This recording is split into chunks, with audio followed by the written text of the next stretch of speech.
All right, let's move on to the interesting mexploitation film Machete Kills by Robert Rodriguez. Wait, before we get to that, Okay. can you just tell me what is this movie Viking done? Really? Yeah, I want to go with Jeremy. I've never heard of this movie, but it looks nerdy. Come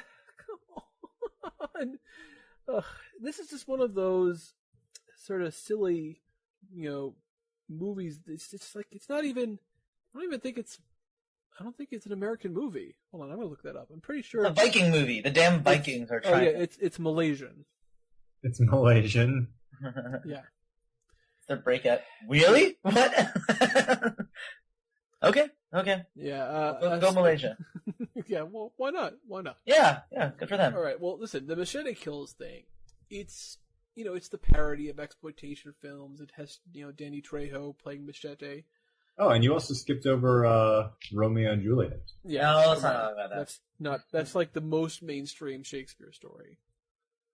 So no, we'll automatically skip that. All right. So Machete Kills, I know it didn't do very well. I know neither of you saw it. It's kind of fun for what it is. I think it has a nerdiness to it in that it doesn't push up. Okay. That.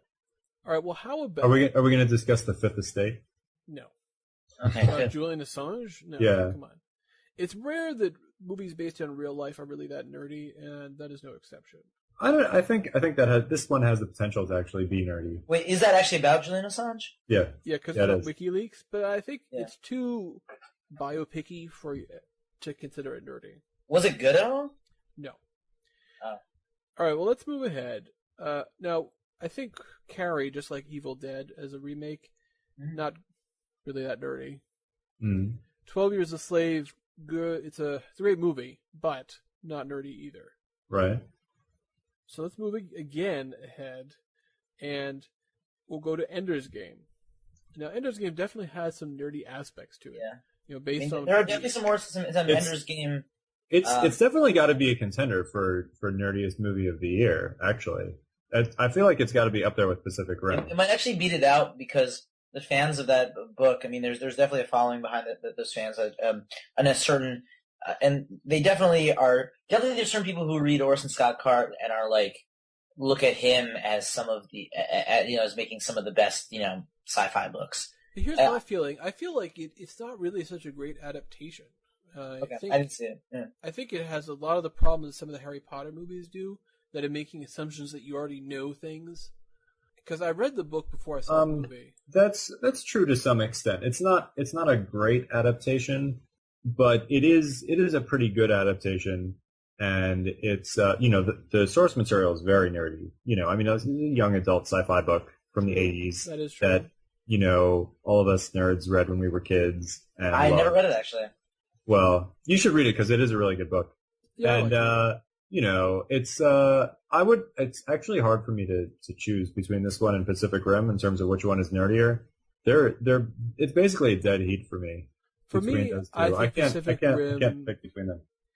I think that if Ender's Game was a little bit better as an adaptation, I feel like I could have given it to that. But right now, I feel like Pacific Rim inches it out for me. Because remember, I mean, Pacific Rim wasn't a perfect movie either. Like it had its flaws also. But I think it's just because the aspect of the adaptation means that there's certain nerdy aspects I'm looking for to make it nerdier, and to me, it was too mainstream in some sense.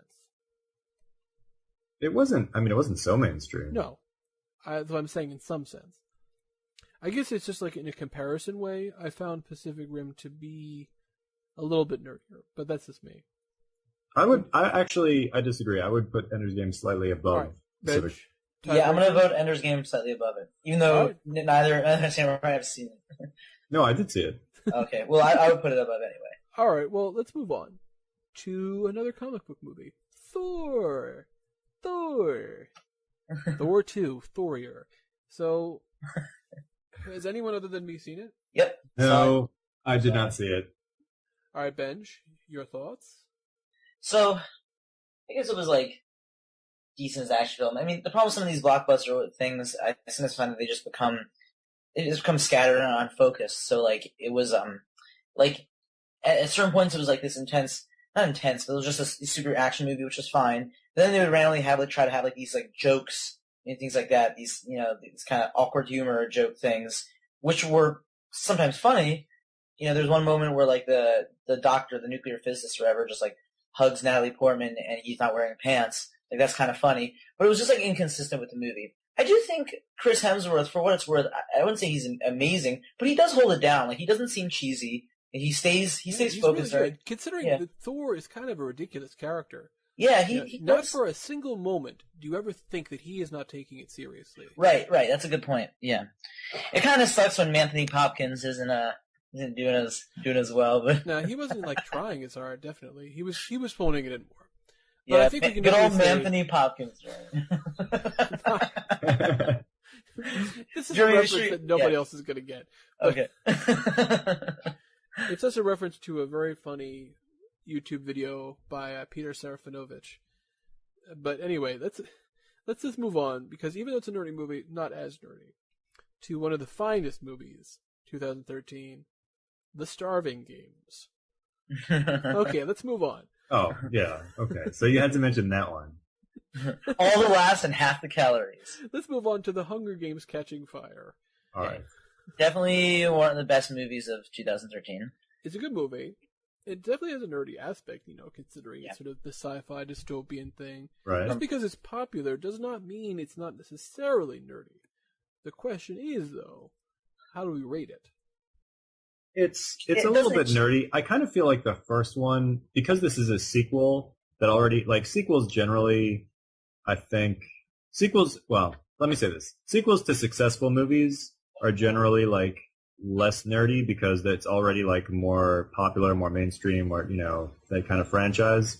So I think the first movie was a little bit nerdier because it was new and fresh and, people hadn't seen it yet. Yeah. The second movie is a little bit of a rehash of the first movie, which is actually one of the flaws of it.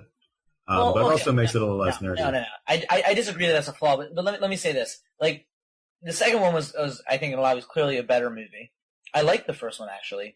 But the first one of the issues of the first one that a lot of people said, like, who watched and also read the book, is that they left out a lot of stuff. They did what Jeremy, what you're saying with the adaptation, they kind of like assumed you knew certain things and you didn't know certain things. I'm talking about the first movie still. Mm-hmm. And even though I enjoyed it, if it wasn't as good of an adaptation, then it can sort of take it off of the nerdiness.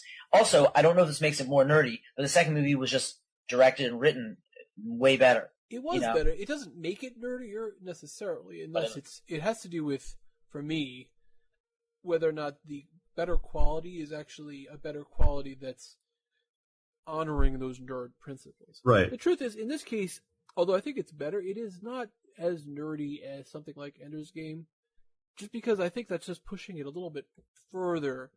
Like, I feel like Hunger Games has definitely some nerdy aspects to it, but I think in some ways it's a little too mainstream in some other ways. Okay. I feel like it's a good movie, not as nerdy.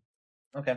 All right. So let's move ahead, and we're going to skip a little bit further to Inside Llewyn Davis, a Coen Brothers movie about a folk singer in the 1960s, right before Bob Dylan becomes popular.